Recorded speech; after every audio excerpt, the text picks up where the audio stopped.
Different sikit yang pernah aku rasa. Okay guys, so hari ni aku berada di PTHO Lake Valley. So aku nak review beberapa produk. Jom, let's go. Nak shoot atas pula ada wire.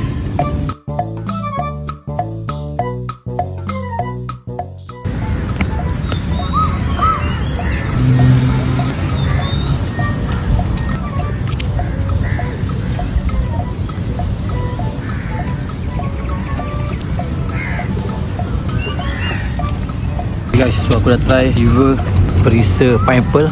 Agak cair sedikit tapi senang untuk ditelan lah. Dia perlu minum air, tapi tekak aku still boleh lagi lah. Cuma manis tu biasa, energy gel dan korang ambil dengan air akan rasa lebih biasa. Untuk energy gel daripada River ni, dia different sikit yang pernah aku rasa dengan N8 and then ada brand. So special ni dekat sini, dia macam-macam perisa. Special dengan brand lain ada beberapa perisa saja. Untuk yang ni kita ada lebih kurang dalam 10 ataupun lebih kurang lah jenis perisa. Contoh kita ada, ini aku namakan pineapple, memang best.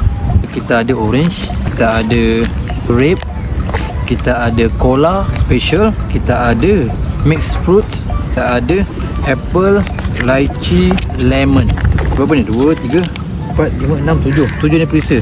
Dan yang penting sekali, dia ada jenis yang macam 100 ml ni. Ini besar sikit, so ni kau boleh makan banyak sikit lah. Ok, special ni kat sini, yang ni maybe kau boleh minum selepas yang cuci ni. Kau boleh bawa masa race lah. Masa race nanti kita akan ada review lagi. Hari ni kita akan just training untuk biasa sajalah. Jom kita tengok hasil je.